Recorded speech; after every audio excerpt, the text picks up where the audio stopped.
Now it's time for today's perspective and woman, life, freedom. It is the chant that rings out in Iran from women across the country trying to fight back against their oppression by the Iranian regime. The chant shouted loudly as well by those spurred into action by the arrest, which was exactly a year ago today, and death 3 days later of 22-year-old Mahsa Amini in a Tehran hospital. She'd been beaten on the head while in police custody and fell into a coma before dying. Well, my guest today is an Iranian journalist and co-curator of a new exhibition at the International Festival of Photojournalism. Visa pour l'image is being held now in Perpignan in southwest France. It's called Tu me meurs, or You Don't Die. Ghazal Golshiri, thanks very much for coming in and talking to us on the programme. We're going to look at some of the pictures from the exhibition while you talk to start off with, starting with some of the still images. Tell us how you gathered these pictures. For the newspaper, we decided to write an article with images coming outside of Iran, but we didn't have the possibility to verify them. So we asked two Iranian experts who are here in outside of Iran to verify these images and to fact-check them. So we published this article in February to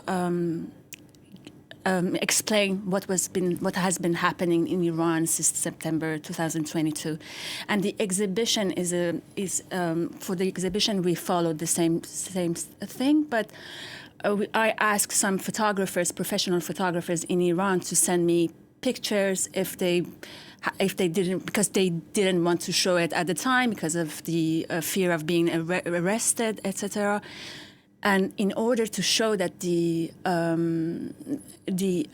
fight is still going on, and so we see it in the streets of Iran, where women, from time to time, they walk around without a headscarf on their head, and so this. There are half comes from the social media, but verified, and half from photographers in Iran. So this is where it all came from originally, and the idea that you had, because you're the Iran specialist for Le Monde newspaper, aren't you? And it was that sort of grew into, what we're seeing today. Exactly. And I think there was part of us, because I did this exhibition with a colleague of mine, Marie Soumala. She is the photo editor in Le Monde. And Another goal of this exhibition was to, write the right history of what has been happening in Iran, because there's this determination from the Islamic Republic of Iran to erase the history and rewrite it in the way it's, I don't know, they like it. And just to give you an example, I took a picture of one of the pictures shown in the exhibition, and I sent it to the photographer in Tehran, and he told me, can you please send me the file, because I don't have the original file anymore, because I have to erase everything on my phone all the time, because I'm afraid being arrested anytime. So people are taking a lot of risks in order to contribute to the exhibition. Exactly. Actually. And some of them are anonymous. The others accepted to be named in this exhibition. And it must have been quite difficult. You talked earlier on, you mentioned briefly about having to verify those pictures. That must have been very difficult to do. This part of the job, we didn't do it. We asked help from our two Iranian colleagues, and we are very, very thankful to them. There are also some moving images as well, which you've collected over time, including some of Mahsa herself, dancing, obviously, before she was arrested. Why have you done that, and what's the reason behind these images? Actually, I figured out that dance has become a real important aspect of this uprising.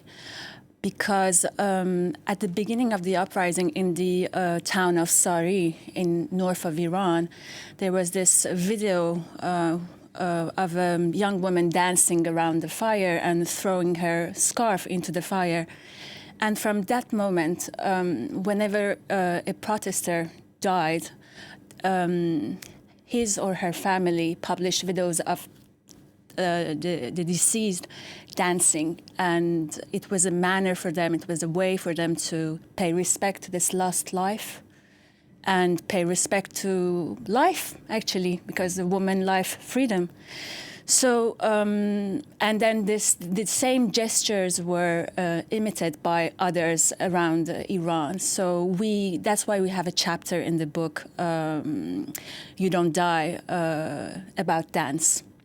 It's very emotional watching some of these images, hearing you talk about them, because you're obviously emotional about it. How, it's emotional for us watching them. I can't imagine what it must be like for you, but how difficult is it seeing all these images, trying to put them together, when you're not at home? I mean, you lived in Iran yourself until your 20s. I left Iran in 2019. I was the correspondent, Le Monde's correspondent in Tehran between 2016 and 2019.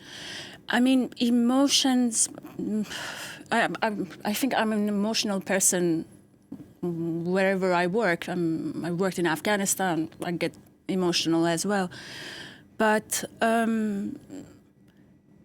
nowadays I'm trying to write an article about what has changed in the Iranian society, and what people are telling me is very, very moving. There was this message this morning sent to me of a woman saying that for the first time in her life, she is proud to be an Iranian woman. And so I think this is the main point. And one year on the anniversary, are you expecting there to be, obviously individual women may make their own sign, if you like, in Tehran and across the country. Do you think there will be larger protests? I prefer not to answer this question, but the thing is, the Islamic Republic of Iran is taking this anniversary very, very seriously. So there has been cameras installed all over different Kurdish cities in Iran. There have been a lot of arrests all around the country, and checkpoints have been installed all around Tehran. I don't know if something's going to happen on the anniversary, but the truth is people are very, very upset. And this won't go away anytime soon. So if this is nothing's going to happen on the anniversary, something will happen one day again, and we all be again surprised. And just briefly, time to mention the book as well. You put it all into a book. Tell us about this. This is the catalogue of the exhibition, but there are more things in it, especially the chapter on dance. And I wrote a personal text about how I was surprised by the uprising in Iran, even though I lived in Iran, I was born in Iran, and I thought I knew Iran, so... Lovely to talk to you on the programme today. Nice to hear that emotion coming through as well. So thanks very much for joining us on this programme today, Ghazal Golshiri. And that exhibition is at the Festival of Journalism, Visa pour l'Image, it's called as well, if you happen to be in the area in Perpignan in southwest France.